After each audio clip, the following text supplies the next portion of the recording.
Hi, I'm Mindy. I have chronic Lyme disease, babesia, and Bartonella. I didn't get a lot of sleep last night, and I generally function better when I have not had sleep. However, I do not communicate more clearly. I feel I am communicating more effectively, and people are not able to stretch to the abstract in order to access my ideas that I'm sharing. So, that being said, I am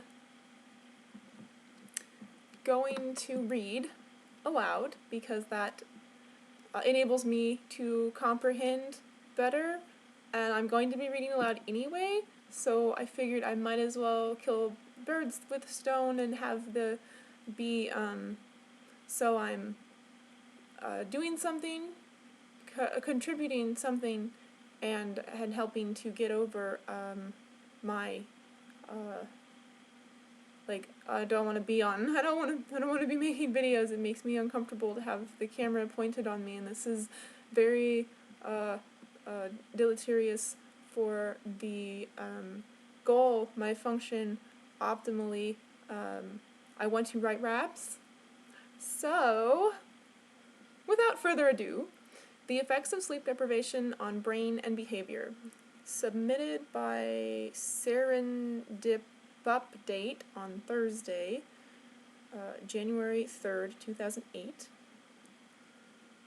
This is on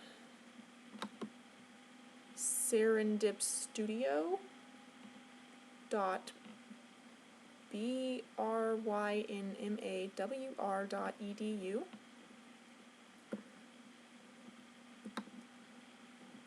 I found this, and now I'm going to read it. Sleep deprivation is a commonplace occurrence in modern culture.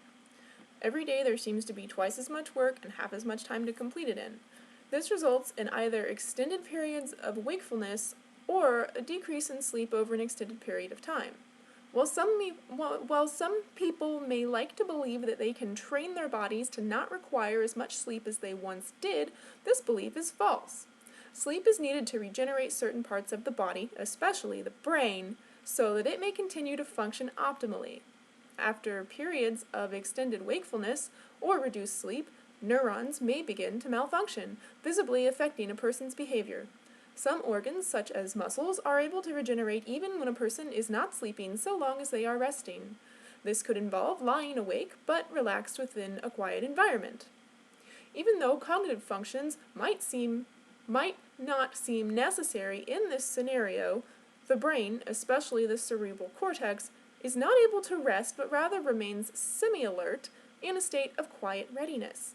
Certain stages of sleep are needed for the regeneration of neurons within the cerebral cortex, while other stages of sleep seem to be used for forming new memories and generating new synaptic connections. The effects of sleep deprivation on behavior have been tested with relation to the presence of activity in different sections of the cerebral cortex. The temporal lobe of the cerebral cortex is associated with the processing of language. During verbal learning tests on subjects who are fully rested, functional magnetic resonance imaging scans show that this area of the brain is very active. However, in sleep-deprived subjects, there is no activity within this region. The effect of this inactivity can be observed by the slurred speech in subjects who have gone for prolonged periods with no sleep. Even severely sleep-deprived people are still able to perform to some degree on a verbal learning test. This implies that some other area of the brain must become active to compensate for the loss of temporal lobe functioning. In fact, activity can be seen in the parietal, I would say parietal, P-A-R-I-E-T-A-L, lobe, that is not present during verbal learning tests using rested subjects. So parietal lobe is active instead of temporal lobe when you're sleep deprived. and they can see that you are doing language tests. Okay. Greater activity within this region corresponded to better performance by subjects in research studies. Still, sleep-deprived people do not perform as well on these tests as do fully rested subjects. One possible reason for the poorer performance after missing sleep, aside from unregenerated neurons, could be the fact that since the how did we decide to say that? Since the parietal lobe is not usually used to perform tasks such as these, it is not as adept at carrying them out. Therefore, when control switches from the temporal lobe to the parietal lobe, some speed and accuracy is naturally lost. Interestingly, sleep-deprived subjects have been shown to have better short-term memory abilities than their well-rested counterparts. Since memory is associated with this region of the cerebral cortex, the fact that it is already active in sleep-deprived people could make it easier for new synapses to be created, thus forming new short-term memories more easily. While activity is seen within the parietal lobes of rested people as they think through math problems, no corresponding activity is visible within the brains of sleep-deprived subjects. Also, no new area of the brain becomes active while the sleep-deprived people work on math problems. Since sleep-deprived people can still complete math problems, albeit with less speed and accuracy than a well-rested individual, this data implies that a region of the brain already in use is used for this task. The frontal lobe is the most fascinating section of the brain with relation to sleep deprivation. Its functions are associated with speech as well as novel and creative thinking. Sleep-deprived test subjects have difficulties thinking of imaginative words or ideas. Instead, they tend to choose repetitious words or cliched phrases. Also, a sleep-deprived individual is less able to deliver a statement well. The subject may show signs of slurred speech, stuttering, speaking in a monotone voice, or speaking at a slower pace than usual. Subjects in research studies also have a more difficult time reacting well to unpredicted rapid changes. Sleep-deprived people do not have the speed or creative abilities to cope with making quick but logical decisions, nor do they have the ability to implement them well.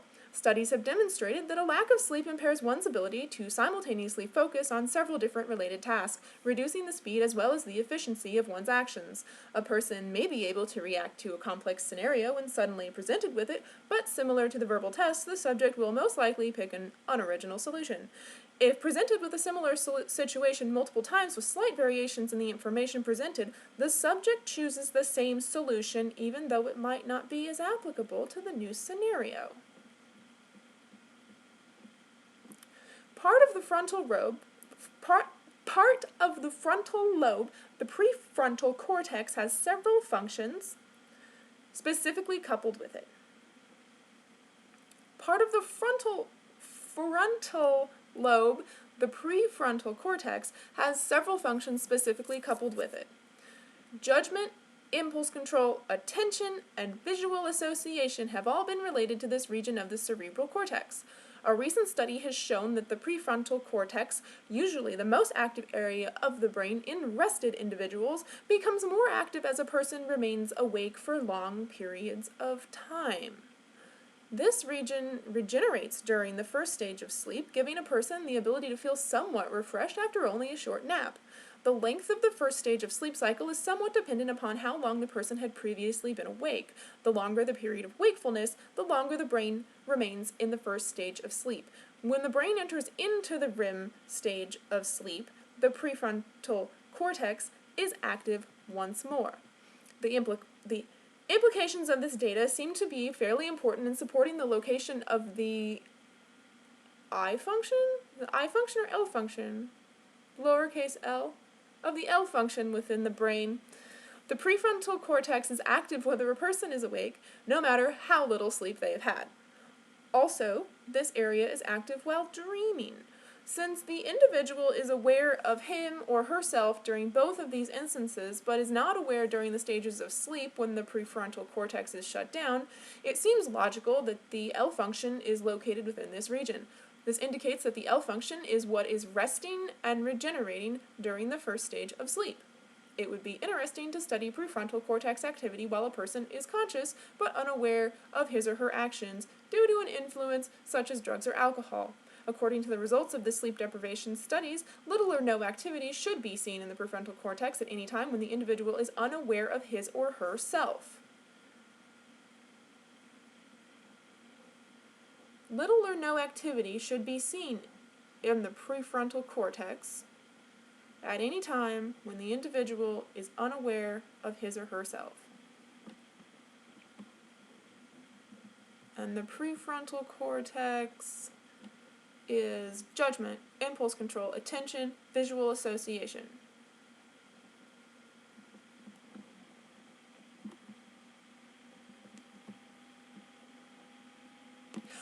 One of the symptoms of prolonged sleep deprivation is hallucinations.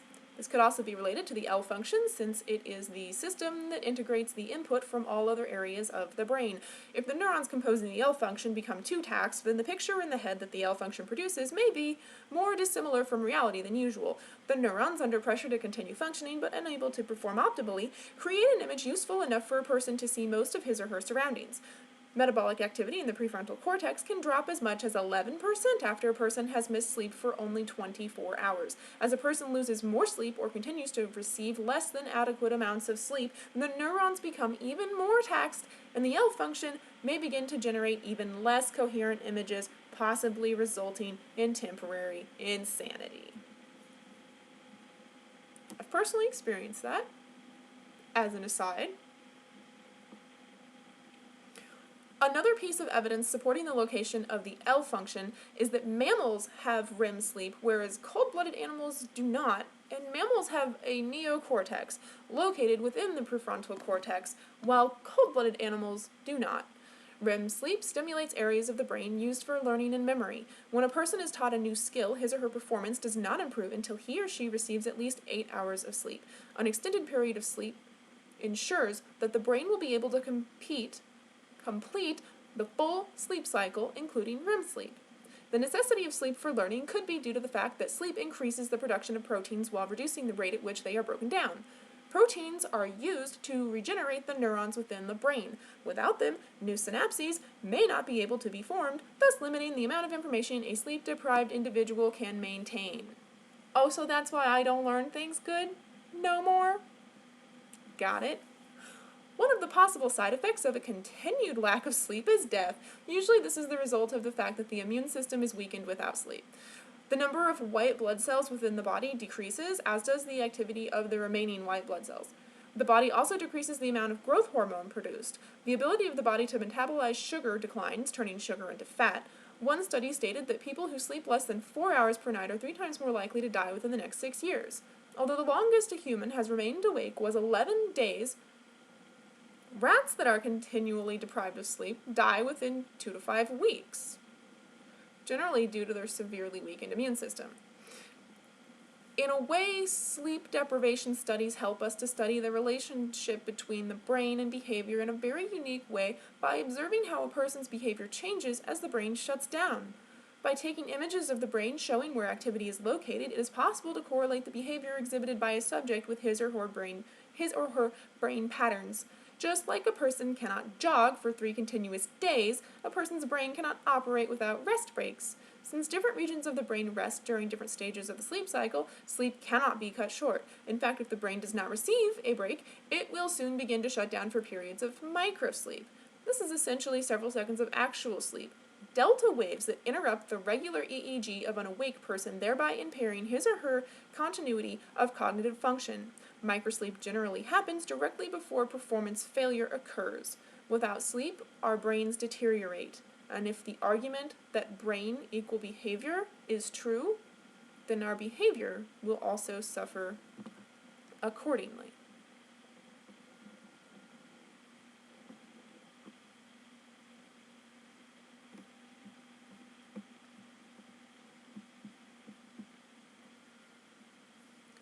So, that's interesting. Did we learn something? Did we enjoy the study? It just makes me want to seek out more information, and I might do that. I'm sleep deprived. hoping to understand is why this brain malfunction, dysfunction, different function seems to allow me to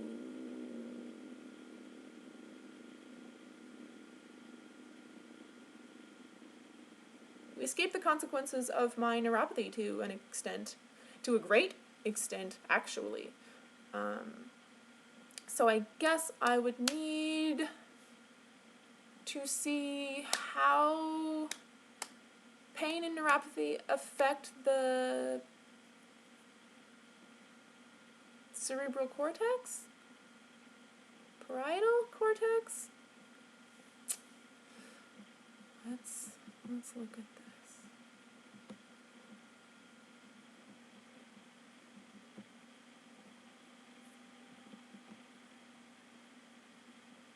Prefrontal cortex. Prefrontal cortex. Okay, well, thank you for listening, perhaps learning.